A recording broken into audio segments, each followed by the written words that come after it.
Flowering plant हैं आपके पास, petunia है, डहेलिया है, सारे तरह के प्लांट जिसमें कि जिससे धूप में रखा हुआ हो और जिसमें फ्लावरिंग होती हो, उस प्लांट में आप अच्छे से दे सकते हैं बिना सोचे समझे। नमस्ते फ्रेंड्स, गार्डनिंग विथ वंदना में आपका स्वागत है। आज मैं ये गुलाब की फ्लावरिंग दिखाते हुए वीडियो शुरू करती हूँ और आज मैं आपको दिखाने वाली हूँ बहुत ही अच्छा सा फर्टिलाइज़र बना के, जो कि आप गुलाब के पौधे में भी यूज़ कर सकते हैं और आपके जितने भी विंटर प्लांट्स हैं उसमें भी बहुत अच्छे से ये यूज होगा। जब हम सर्दियाँ आती हैं तो सोचते हैं कि कौन सा ऐसा काम करें, कौन सा ऐसा फर्टिलाइज़र दें जिससे कि हमारे फूल बहुत ही अच्छे आएँ, उनके कलर टेक्सचर अच्छे आएँ और बहुत ज़्यादा संख्या में फूल आएँ। तो उसके लिए हम कुछ ना कुछ करते रहते हैं। तो कुछ विंटर प्लांट्स में तो एक तो धूप की बहुत ज़्यादा आवश्यकता होती है। विंटर में इसमें फूल तो आते हैं, पर यह है कि उसमें धूप भी लगनी चाहिए। धूप से ही अच्छा प्लांट खाना बना पाता है। और इसके बाद आती है बात फर्टिलाइज़र देने की। तो एक तो धूप चाहिए, अच्छा सा पानी चाहिए, अच्छी सी मिट्टी चाहिए और साथ के साथ अच्छी खाद भी चाहिए। तो आज हम ऐसे लिक्विड फर्टिलाइज़र की बात करने वाले हैं जिसको कि अगर आप बना लेते हैं तो आपके जो विंटर हैं वो पूरा गार्डन आपका फूलों से भर जाएगा। तो आज उसी की श्रृंखला में आज मैं आपको दिखाऊंगी एक अच्छा सा फर्टिलाइज़र बना करके, जिसको कि आप अपने जो विंटर प्लांट्स के जो फ्लावरिंग वाले जितने भी पौधे हैं आप उसमें बेझिझक दे सकते हैं। गुलाब में, गुड़हल में, पिटूनिया है, कैलेंडुला है, जितने भी तरह के प्लांट आपने फूलों वाले लगा रखे हैं जिसमें कि फूल आते हैं, आप उसमें इसका यूज़ भली भांति कर सकते हैं बिना डरे हुए। तो आइए चलिए वीडियो शुरू करते हैं। तो ये है सरसों खली।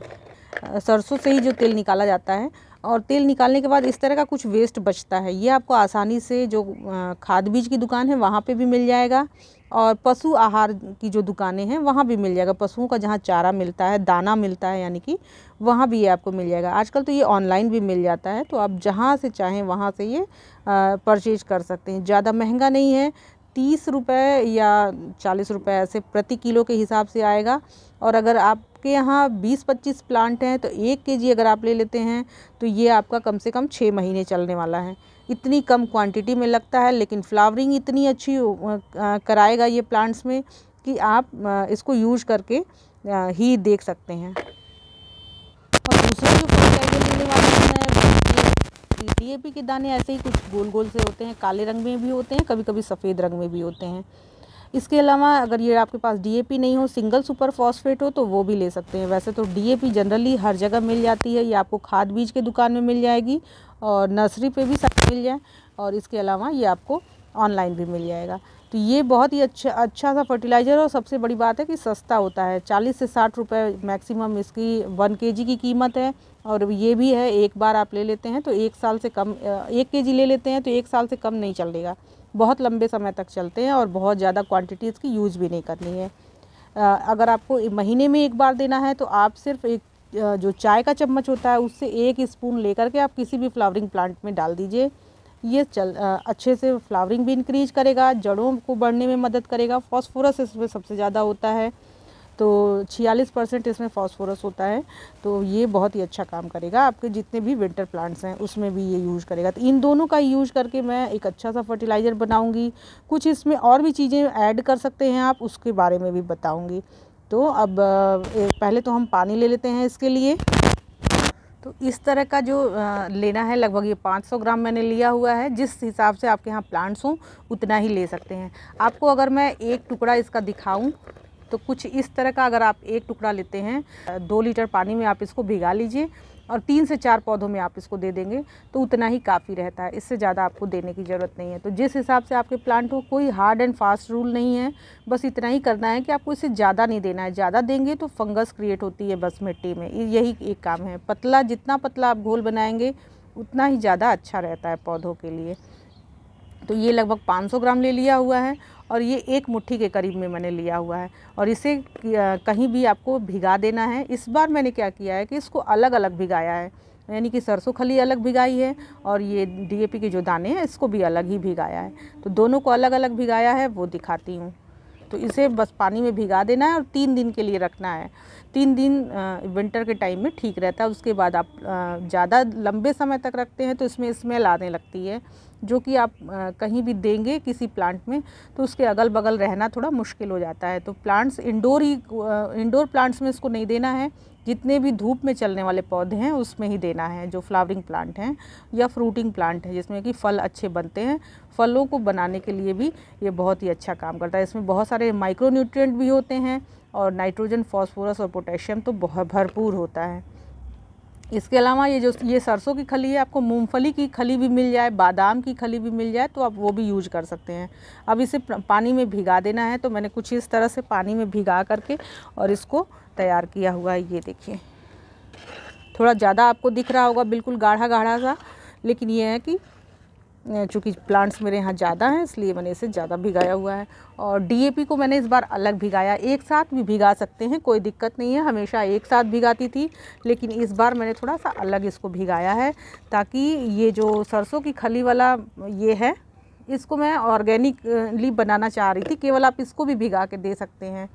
और ये जो है सब्जियों वाले पौधों में भी बहुत अच्छा काम करता है। तो इसको अगर हम खूब अच्छे से ऐसे मसल करके और घोल बना लेते हैं इसका, और ये देखिए कितने अच्छे से बिल्कुल पाउडर टाइप का हो जा रहा है।